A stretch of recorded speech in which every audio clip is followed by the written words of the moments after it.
우리 계신 하나님 말씀 구약성경 여호수아 4장입니다. 오늘 하루도 하나님의 은혜가 가득하시기를 축복합니다. 어제 3장에서 이스라엘 백성들이 드디어 요단강을 건너게 되었지요. 이스라엘 백성들은 말씀으로 몸과 마음을 정결하게 했고 하나님의 말씀에 그대로 순종을 합니다. 모든 백성들이 요단강을 건넜을 때 하나님께서 말씀하세요. 자, 1절에서 3절입니다.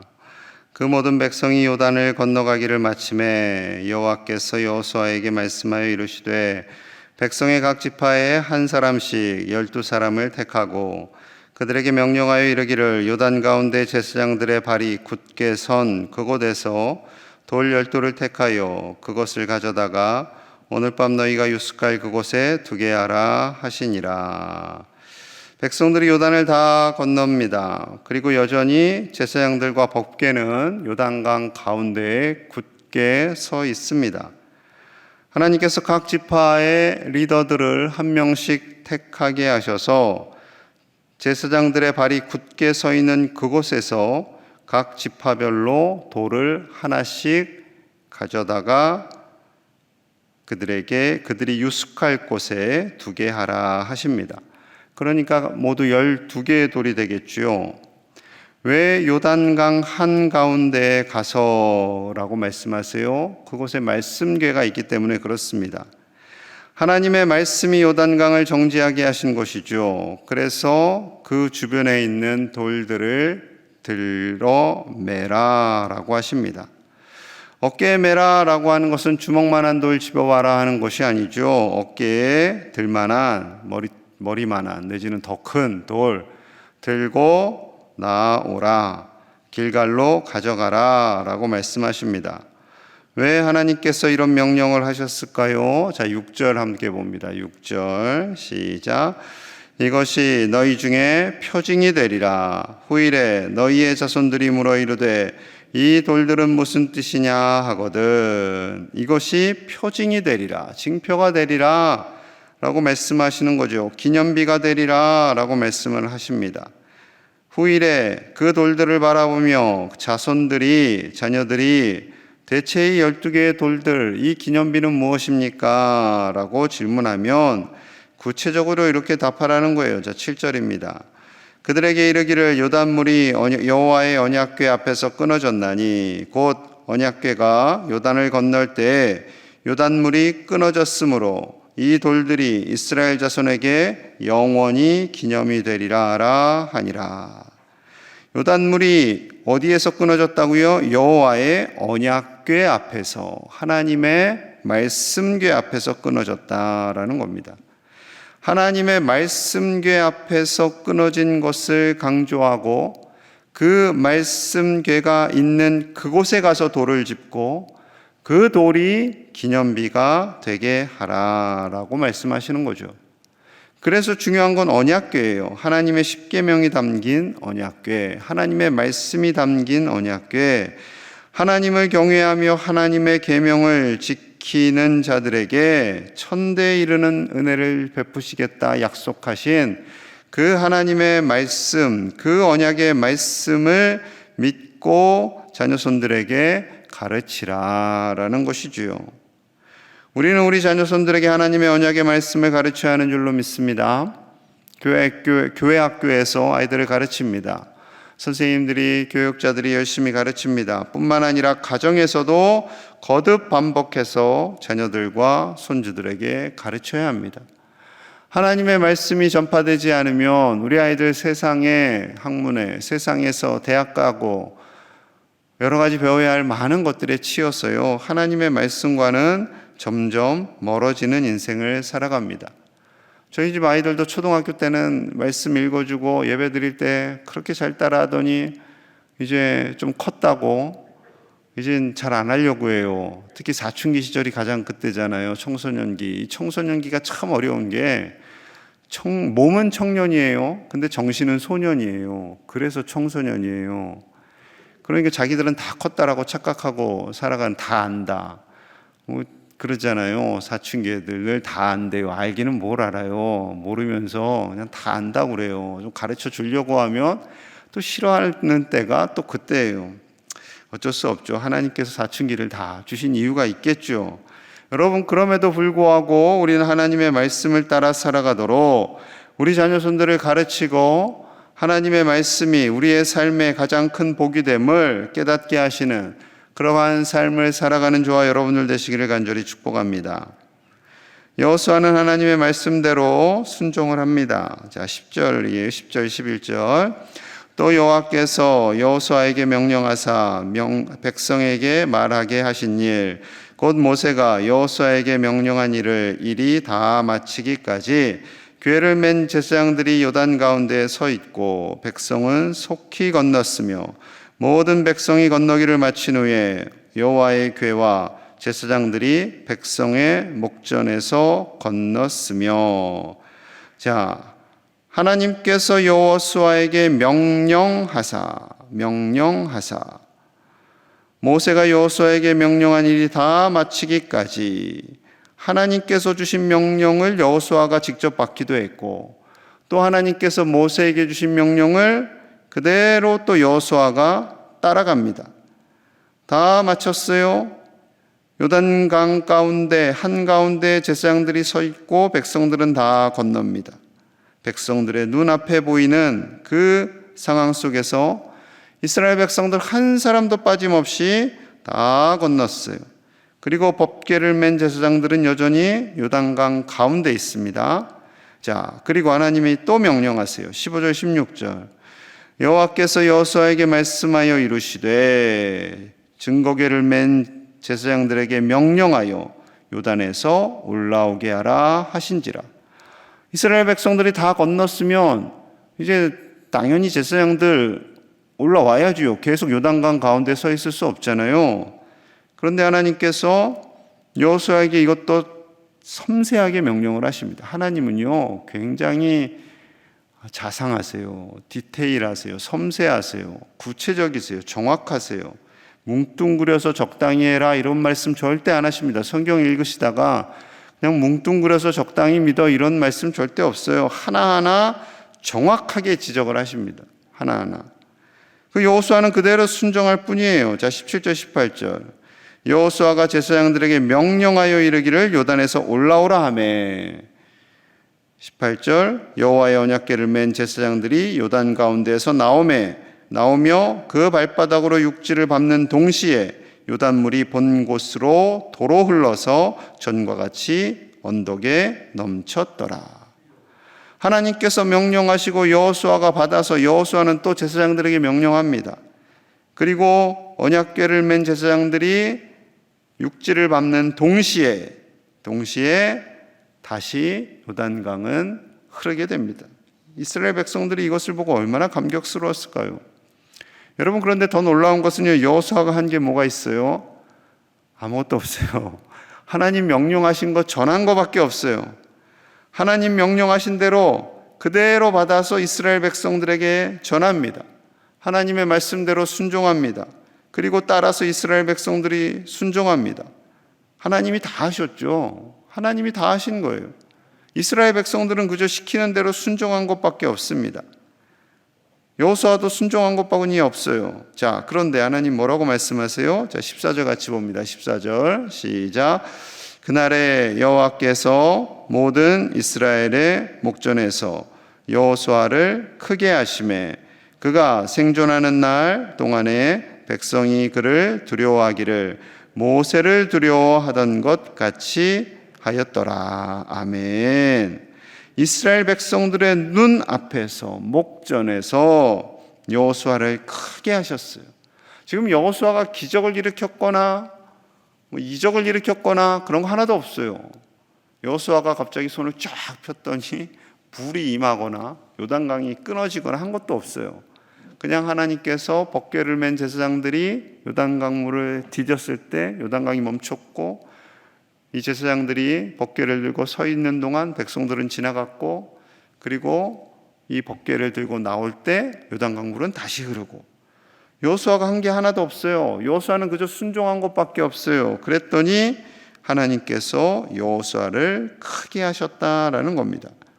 백성들이 모세를 두려워하고 존경한 것처럼 여호수아를 존경했다라는 거죠. 여러분, 그리스도인들이 영적 권위를 갖는 방법이 있어요. 그건 다른 건 없습니다. 세상의 힘으로, 돈으로, 권력으로 인정받는 것 합당하지 않아요. 하나님의 방법은 하나님의 말씀에 순종할 때 우리 그리스도인들의 권위가 세워지는 거죠. 순종할 때. 교회에서도 종종 그런 갈등이 있지요. 세상에서도 갈등이 있습니다. 서로 힘을 자랑하려고 해요. 힘을 장악하려고 해요. 다 헛된 짓이지요. 하나님의 말씀에 순종할 때 하나님께서 우리를 높여주시고 세상이 우리를 존귀하게 하는 줄로 믿습니다. 하나님의 말씀에 순종하는 저와 여러분들 되시기를 간절히 축복합니다. 하나님의 말씀에 순종하는 우리와 우리 자녀손들을 하나님께서 높여주실 것입니다. 세상의 돈, 지식, 지책이 아니라 하나님의 방법으로 하나님의 말씀 안에서 우리를 높여주시고 그 말씀에 순종하며 나아갈 때 하나님께서 존귀 여김을 받게 하시는 줄로 믿습니다. 우리와 우리 자손들이 그렇게 하나님의 손에 쓰임 받으시기를 간절히 축복합니다. 이제 길갈에 도착했어요. 하나님께서 다시 반복 학습을 하십니다. 하나님은 계속 반복 학습을 하세요. 20절, 21절이에요. 여호수아가 요단에서 가져온 그 12돌을 길갈에 세우고 이스라엘 자손들에게 말하여 이르되 후일에 너희의 자손들이 그들의 아버지에게 묻기를 이 돌들은 무슨 뜻이니까 하거든. 아버지, 이 돌들은 무슨 의미가 있나요? 이 돌들은 왜 세웠나요? 라고 묻는다라는 거예요. 아까도 이 내용이 반복됐었죠. 이때에 대한 답까지 하나님이 친절하게 말씀을 하십니다. 22절, 23절이에요. 너희는 너희의 자손들에게 알게 하여 이르기를 이스라엘이 마른 땅을 밟고 이 요단을 건넜음이라. 너희 하나님 여호와께서 요단물을 너희 앞에서 마르게 하사 너희를 건너게 하신 것이 너희의 하나님 여호와께서 우리 앞에 홍해를 말리시고 우리를 건너게 하심과 같았나니. 하나님께서 요단강을 마르게 하셨다라는 거죠. 마치 그 요단강을 마르게 하신 일은 40년도 더 전에 홍해를 가르신 것과 똑같았다라는 겁니다. 이 두 가지를 다 목격한 사람들도 있었겠죠. 얼마나 감격스러웠을까요? 그러니 이 요단강을 멈춘 사건은 제2의 홍해 사건이었다라는 것을 가르치라는 겁니다. 출애굽 여정 속에 일으키신 하나님의 놀라운 이적들, 홍해를 가르시고 요단강을 멈추게 하시고 만나를 내려주신 그 모든 것, 하나님께서 길을 여시고 인도하신 모든 것을 가르치라는 거죠. 우리 인생에 함께 하신 하나님의 은혜를 가르치라는 겁니다. 우리와 함께 하신 하나님, 우리를 도우시는 하나님, 그 하나님을 가르치라는 거예요. 왜요? 그 궁극적인 목적이 24절에 있습니다. 우리 함께 봅니다. 24절 시작. 이는 땅의 모든 백성에게 여호와의 손이 강하신 것을 알게 하며 너희가 너희 하나님 여호와를 항상 경외하게 하려 하심이라 하라. 아멘. 여호와의 손이 강하신 것을 모든 백성들에게 알게 하는 것, 그것이 첫 번째고, 두 번째, 하나님을 항상 경외하게 하려 하심이라. 그것이 바로 두 번째 목적이에요. 하나님의 손은 강하신 줄로 믿습니다. 하나님의 손은 보이지 않지만 역사하시고 홍해를 가르시고 요단을 멈추시고 만나를 내리시고 그들을 보호하시는 하나님, 그 하나님의 손이 강하시고요. 그 강한 손은 지금도 살아 역사하시는 줄로 믿습니다. 출애굽 때 역사하셨던 하나님은 왜 지금 역사하시지 않습니까? 아니요, 역사하고 계십니다. 시퍼렇게 살아서 역사하십니다. 그리고 우리는 그 하나님만을 경외하며 사는 하나님의 백성이 되어야 할 줄로 믿습니다.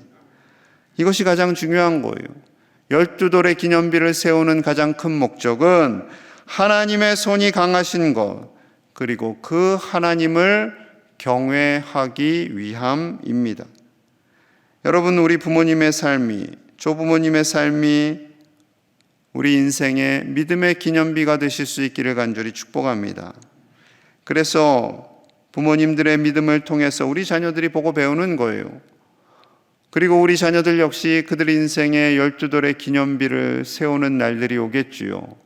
자신들의 인생을 주관하신 하나님, 복을 주시는 하나님, 내 힘과 내 능력대로 사는 것이 아니라 하나님께서 책임져 주시고 함께 하시는 그 신실하신 은혜를 우리 자녀들과 손주들이 기억하게 될 것입니다. 또한 하나님께서 세우신 12돌 중에 하나는 우리 교회입니다. 우리 교회를 바라보면서 우리 교회를 거쳐갔던 많은 믿음의 후배들이 내가 어릴 적에 저 교회를 다녔어. 지금도 열심히 다니고 있어. 그런 믿음의 고백이 되어야 해요. 내가 어릴 적에는 저 교회 다녔는데 나 지금은 쉬고 있어. 이러면 되겠어요? 안 되는 거죠. 어릴 적에도 다녔고 지금도 다녔고 앞으로도 하나님만을 경외하는 우리의 자녀손들이 다 되도록, 우리 교회 학교 아이들이 되도록 기도하시는 믿음의 선배들이 다 되시기를 주님의 이름으로 간절히 축복합니다. 우리 함께 마음을 모아서 기도하겠습니다. 우리의 삶이 하나님 은혜 안에 살며 우리 자녀들에게 믿음의 기념비를 남기는 우리 부모님과 믿음의 조부모님들 되기를 같이 기도하겠습니다. 우리 자녀손들이 자신의 인생 속에 역사하신 하나님, 나의 인생을 돌보시고 지키신 분은 오직 하나님이심을 고백하는 믿음의 기념비를 세우는 그 날들이 오도록 우리 자녀손들을 위해서, 우리 다음 세대를 위해서 또한 함께 기도하겠습니다. 오늘 수요 예배와 부흥회를 위해서도 기도합니다. 오늘 수요 예배에 은혜 주시기를, 그리고 부흥회를 통하여서 우리 모든 교우들의 믿음이 성장하고 하나님을 만날 수 있도록 함께 마음을 모아서 간절히 기도하겠습니다. 하나님 아버지 감사합니다. 하나님의 은혜로 나아갑니다. 우리에게 믿음을 주시고 믿음의 기념비를 세우게 하심을 감사합니다. 아버지여, 우리를 붙잡아 주시옵소서. 우리를 다스려 주시옵소서. 하나님 지켜주시고 보호하여 주시옵소서. 하나님 우리를 다스려 주시기 원합니다. 아버지여, 우리 모든 주의 백성들의 믿음을 굳세게 하시고 우리 자녀손들이, 우리 다음 세대가 믿음의 기념비를 갖게 하여 주시옵소서. 평생 동안 잊지 않는 믿음의 기념비를 갖기를 원합니다. 우리 교회가 또한 믿음의 기념비가 되기를 원합니다. 잠깐 다니고 마는 그런 교회가 아니라 평생 동안 믿음을 가질 수 있도록 돕는 교회 되게 하시고, 하나님을 예배하게 하시고 겸손하게 하나님의 말씀만을 따르는 주의 종들이 다 되게 하여 주시옵소서. 말씀에 순종하며 나아가는 우리가 되게 하여 주시옵소서. 수요 예배의 은혜를 더하여 주시고 부흥회를 기념 아버지여 도와주셔서 이 모든 준비 과정이 하나님의 은혜가 되게 하시고 하나님의 영광을 드러내는 과정이 되게 하여 주시옵소서. 회개와 결단이 일어나게 하시고 치유와 회복이 일어나게 하여 주시옵소서. 아버지 은혜를 부어주시옵소서. 크신 은혜를 부어주시옵소서. 강사 목사님 주장하여 주시고 아버지여 준비하신 모든 과정 속에 큰 은혜를 더하여 주시옵소서. 아버지 은혜를 더하여 주시옵소서. 아버지 함께 하여 주시옵소서. 하나님, 우리의 믿음이 길갈의 12돌과 같은 믿음의 기념비가 되기를 원합니다. 우리의 삶이 하나님의 기뻐하시는 믿음의 사람, 순종의 사람이 되어서 우리 자녀손들에게 믿음의 기념비가 되게 하시며 우리 자손들이 하나님만을 온전히 경외하며 살아 대를 이어 하나님의 강한 손을 의지하고 하나님만을 경외하며 사는 믿음의 후손들이 되게 하여 주시옵소서. 내가 어릴 적에 저 교회를 다녔다라는 기억 속에서만 머무는 우리 교회가 되지 않게 하시고 우리 자손들이 하나님만을 평생 경외하며 우리 교회 안에서 또한 흩어져서 그 지역에서 섬기는 교회를 충성되이 섬기는 믿음의 자손들이 되도록 축복하여 주시옵소서. 수요 예배와 부흥회 위에 은혜를 부어주시기 원합니다. 오늘 드려지는 수요 예배 가운데 크신 은혜를 더하여 주시고 하나님을 예배하는 예배자로 우리가 서도록 붙잡아 주시옵소서. 부흥회를 축복하여 주시고 사모하게 하여 주시고 많은 교우들 참여하여서 회개와 결단과 치유와 회복이 일어나게 하여 주시옵소서. 강사 목사님의 모든 여정을 지키시고 코로나로부터 안전하도록 보호하여 주시옵소서. 이 새벽에 나와 간절히 기도하며 말씀 파일로 하루를 시작하는 사랑하는 종들을 지켜주시고 저들의 삶에 복을 주시고 간절한 기도를 들어응답하여 주시옵소서. 예수님 이름 받들어 간절히 축복하며 기도하옵나이다. 아멘.